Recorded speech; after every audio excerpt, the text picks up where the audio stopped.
आज ही Doubtnut app download करें। Doubtnut पर होगा अब आपके सभी मैथ्स, केमिस्ट्री, फिजिक्स और बायोलॉजी डाउट्स का सफाया। बस अपने क्वेश्चन की फोटो खींचो, उसे क्रॉप करो और तुरंत वीडियो सोल्यूशन पाओ। Download now. हेलो एवरीवन, हमारे पास क्वेश्चन है the number of possible enantiomer pair that can be produced during monochlorination of 2 methyl butane is.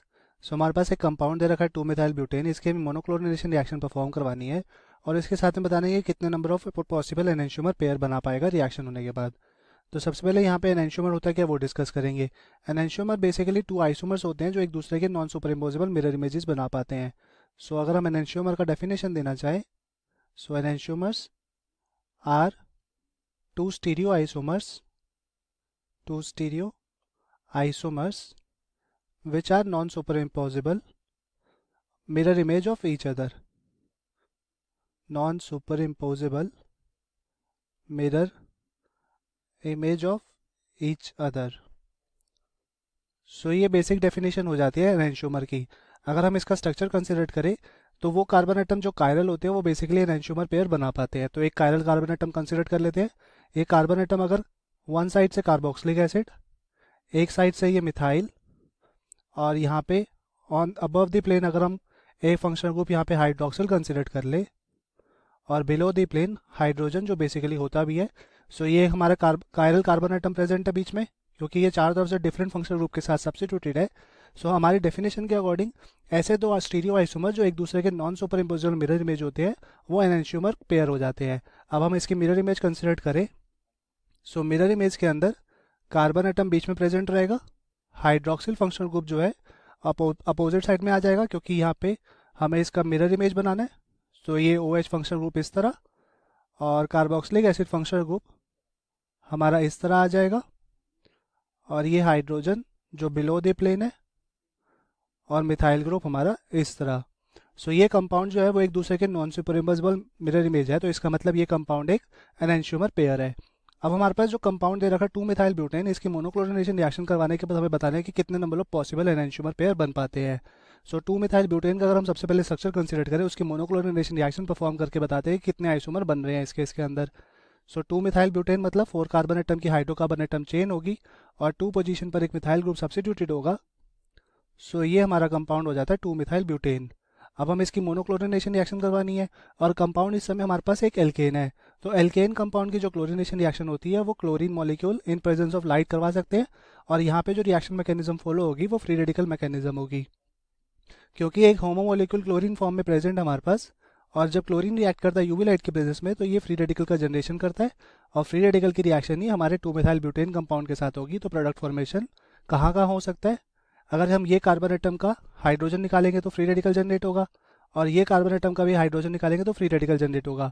अब क्योंकि ये कार्बन एटम के साथ ये दोनों मिथाइल ग्रुप हमारे सब्स्टिट्यूटेड है, तो इसका मतलब कोई भी कार्बन एटम से निकालेंगे यहाँ मिथाइल ग्रुप दोनों जो सब्स्टिट्यूटेड है, इन दोनों में से किसी एक कार्बन एटम से हाइड्रोजन निकालेंगे तो सेम ही प्रोडक्ट जनरेट हो जाएगा। सो एक ही प्रोडक्ट जनरेट होगा, इसका बेसिकली हम ये कहना चाह रहे हैं। सो इसका जो प्रोडक्ट जनरेट होगा ClCH2 CH CH3 CH2 CH3। सो ये एक प्रोडक्ट जनरेट हो गया। अगर हम दूसरे कार्बन एटम के हाइड्रोजन को बाहर निकाल दें तब भी हमारे पास यही प्रोडक्ट जनरेट हो जाता। तो ये एक हमारा प्रोडक्ट बन पा रहा है, और इसके अलावा हमारे पास जो प्रोडक्ट बन पाएगा उसको कंसिडर कर लेते हैं। अगर हम ये कार्बन एटम का हाइड्रोजन अब निकाल दें और फ्री रेडिकल यहाँ पे फॉर्मेशन करें और क्लोरीन रेडिकल का इस कार्बन एटम के ऊपर अटैक करें, तो इसके अंदर जो प्रोडक्ट बनेगा उसका स्ट्रक्चर कुछ इस तरह बनेगा, CH3 carbon CH3 Cl CH2 CH3। सो ये एक प्रोडक्ट बन गया। अब इसके अलावा हमारे पास 2 चॉइसेस और है कि इस कार्बन एटम के भी हाइड्रोजन निकाल के रेडिकल जनरेट कराए और इस कार्बन एटम के हाइड्रोजन को भी निकाल के फ्री रेडिकल का जनरेशन कराए। तो बेसिकली 2 और प्रोडक्ट हमारे जनरेट हो सकते हैं। सो हमारा प्रोडक्ट फॉर्मेशन क्या हो जाएगा थर्ड केस के अंदर, CH3 कार्बन ये मिथाइल और हाइड्रोजन साथ में, और ये CH और Cl हो जाएगा और CH3। सो एक प्रोडक्ट और बनेगा फोर्थ कार्बन एटम से जब हाइड्रोजन निकालेंगे तो CH3 CH CH3 CH2 CH2 Cl। सो ये हमारे 4 कंपाउंड बन जाते हैं जब 2 मिथाइल ब्यूटेन के हम मोनोक्लोरिनेशन रिएक्शन परफॉर्म करवाते हैं।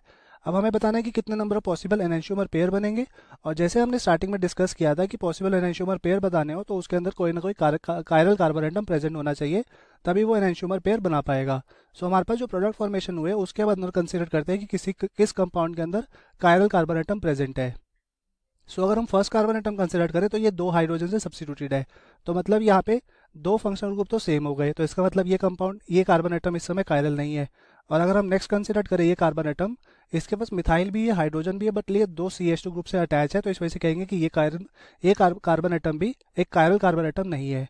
नेक्स्ट हमारा CH2 फंक्शनल ग्रुप को कंसिडर करें तो ये 2 हाइड्रोजन सब्स्टिट्यूटेड है, और नेक्स्ट वाला कार्बन एटम 3 हाइड्रोजन सब्स्टिट्यूटेड है, तो इसका मतलब ओवरऑल जो कंपाउंड है इसके अंदर कोई भी कायरल कार्बन एटम प्रेजेंट नहीं है।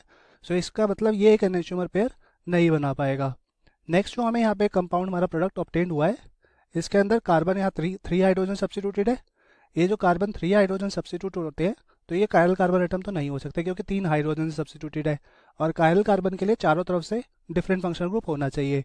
अब हमारा जो नेक्स्ट कार्बन एटम है ये 2 मिथाइल ग्रुप से सब्स्टिट्यूट हो गया, तो इसकी वजह से ये भी एक कायरल कार्बन एटम नहीं है। और अगर हम नेक्स्ट वाला कंसिडर करें तो ये 2 हाइड्रोजन सब्स्टिट्यूट हो गया, इस वजह से ये भी कायरल कार्बन एटम नहीं है।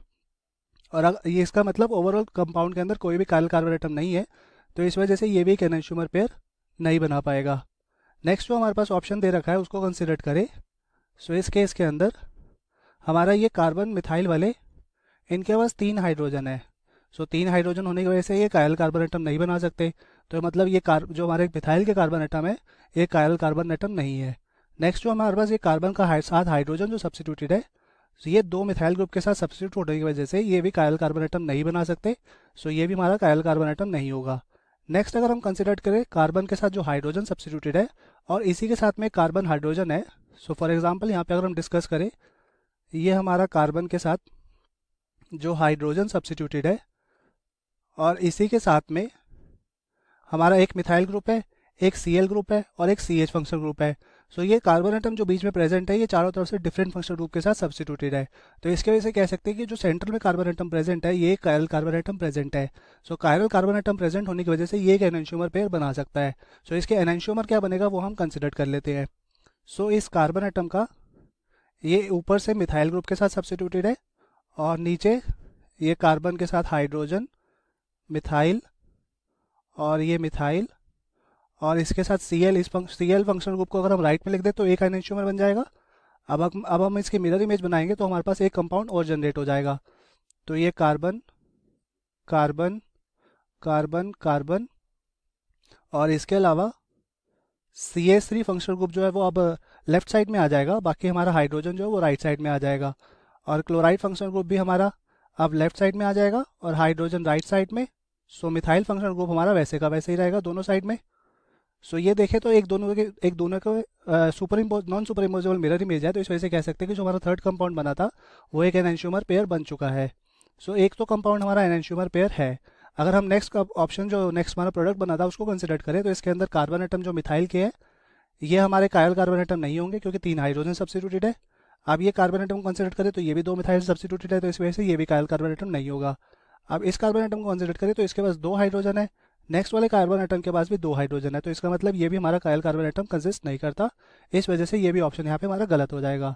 सो ओवरऑल जब हमने 2 मिथाइल ब्यूटेन की क्लोरीनेशन रिएक्शन परफॉर्म करवाई तो कायरल कार्बन एटम मतलब एनेंटियोमर पेयर जितने बने यहाँ पे वो हमारा इक्वल्स टू नंबर 1 है।